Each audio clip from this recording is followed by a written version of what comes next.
दोस्तों आपको तो पता ही है दुनिया का सबसे बड़ा जीव है ब्लू व्हेल। पर अगर मैं आपसे कहूँ कि आज से 20 लाख साल पहले इस धरती के समंदर में एक ऐसा जीव का वास था जो कि इतने बड़े बड़े व्हेल्स को भी शिकार किया करता था। जी हाँ दोस्तों, मैं बात कर रहा हूँ शार्क के राजा मैक्लोडॉन की।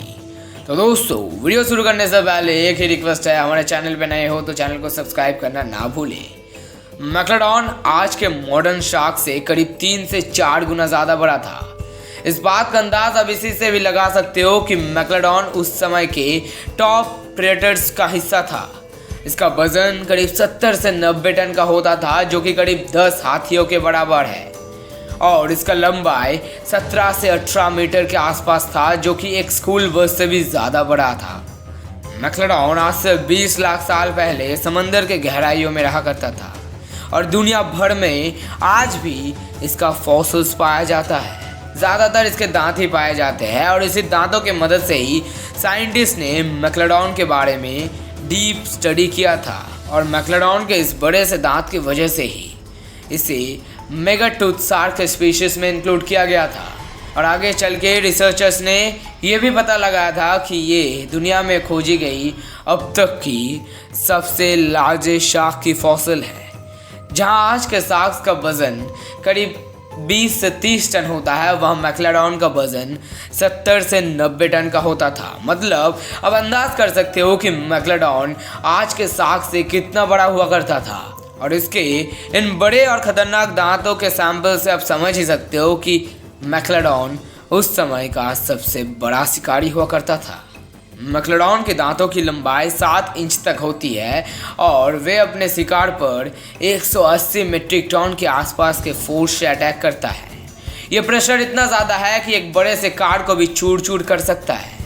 दोस्तों ये सब सुनने के बाद आपके दिमाग में तो ये सवाल ज़रूर आ रहा होगा कि मैक्लोडॉन क्या खाया करता था। उसे जानने से पहले हमारे चैनल को प्लीज़ सब्सक्राइब, एक और बार बोल रहा हूँ, सब्सक्राइब ज़रूर कर देना प्लीज़, एक रिक्वेस्ट है आप लोगों से। दोस्तों जो एनिमल जितना बड़ा होता है वो उतना ही ज़्यादा फूड को कंज्यूम करता है। जैसे व्हेल एक दिन में बहुत सारे छोटे क्रिल्स को खाया करता है। करीब 20 मिलियन के आसपास क्रिल्स खाता है एक दिन में एक व्हेल। पर रिसर्चर्स का मानना है कि एक मैक्लोडॉन अपने ब्रेकफास्ट में बड़े बड़े व्हेल्स को खाया करता था। अब ये बात थोड़ा सा शॉकिंग है, क्योंकि आज के ब्लू व्हेल मैक्लोडॉन के से भी ज़्यादा बड़े साइज़ के होते हैं। अब हो सकता है कि उस समय व्हेल्स का साइज छोटा हुआ करता था एंड मैक्लोडॉन के एक्सटिंक्ट होने के बाद उनका एवोल्यूशन हुआ। इसका कोई ठोस जवाब या फिर सबूत हमें आज तक नहीं मिला है। पर जब बहुत सारे व्हेल्स के फॉसिल्स को डीप स्टडी किया गया था तब उनके ऊपर से नुकीले दांतों का निशान मिला था, जिसके कारण से साइंटिस्ट को ये लगने लगा कि शायद ये निशान मैक्लोडॉन के ही है। अब साइंटिस्ट को ये भी लगता है कि शायद मैक्लोडॉन मरे हुए व्हेल्स को खाता था, बट इसका भी कोई कंफर्मेशन साइंटिस्ट ने आज तक नहीं दिया है। अब सबसे बड़ा सवाल यह है कि मैक्लोडॉन जैसा इतना बड़ा जीव एक्सटिंक्ट कैसे हो गया? क्या इसका पीछे भी किसी मीटियोर का हाथ था?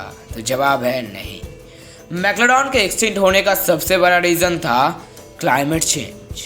जियोलॉजिस्ट की माने तो पहले ओशन का वाटर का टेम्परेचर बहुत ज़्यादा हुआ करता था, पर जैसे जैसे क्लाइमेट चेंज हुआ ओशन का टेम्परेचर भी गिरता गया और मैक्लोडॉन के शिकार का संख्या भी कम होता गया, क्योंकि जैसे जैसे ओशन का टेम्परेचर कूल होता गया वैसे वैसे small whales and big turtles इस कोल्ड ओशन में सरवाइव नहीं कर पाए एंड वो लोग एक्सटिंक्ट हो गए।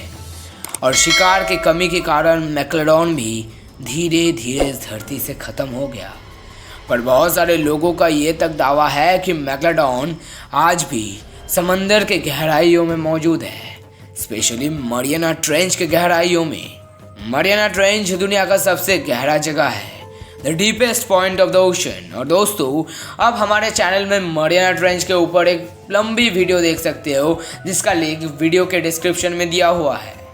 तो दोस्तों बहुत बार बहुत सारे लोगों ने ये दावा किया है कि उन्होंने 60 से 70 फीट बड़े शार्क्स को देखा है, और कई साल पहले एक जियोलॉजिस्ट के टीम को मरियाना ट्रेंच के आसपास वाले रीजन में से 7 इंच बड़े दांत मिले थे, जो कि कुछ ही साल पुराने थे। अब इतना बड़ा दांत तो सिर्फ मेगलोडॉन का ही हो सकता है। तो क्या मेगलोडॉन सच में अभी भी ओशन के गहराइयों में मौजूद है? इसका कोई ठोस जवाब तो किसी के पास नहीं है, पर अब बहुत सारे साइंटिस्ट का यह मानना है कि ग्लोबल वार्मिंग के वजह से ओशन का टेम्परेचर फिर से बढ़ रहा है और ये कंडीशन मेगलोडॉन के सर्वाइवल के लिए एकदम बेस्ट कंडीशन है। सो ये हो सकता है कि कोई शार्क स्पीशी फिर से मेगलोडॉन जैसे स्पीशीज में इवॉल्व किया हो, या फिर मेगलोडॉन कभी धरती से गायब ही ना हुआ हो। शायद मेगलोडॉन हमेशा से ही मरीना ट्रेंच जैसे गहराई में रहा करता है, पर यह सिर्फ एक थ्योरी है। अब प्रैक्टिकल में ये सच है या फिर स्पेक्यूलेशंस, वो तो हमें फ्यूचर में पता चलेगा। तो दोस्तों आज का वीडियो इतना ही, और आपको अगर मेगलोडॉन के एग्जिस्टेंस के बारे में कुछ कहना है तो कमेंट में ज़रूर बताएं। क्या लगता है कि मेगलोडॉन सच में मौजूद है या फिर मेगलोडॉन ख़त्म हो चुका है धरती पे और मेगलोडॉन शायद कभी ना आए? और वीडियो पसंद आई हो तो बड़ी एक लाइक एंड सब्सक्राइब तो बनता है यार। थैंक्स, जय हिंद, जय भारत।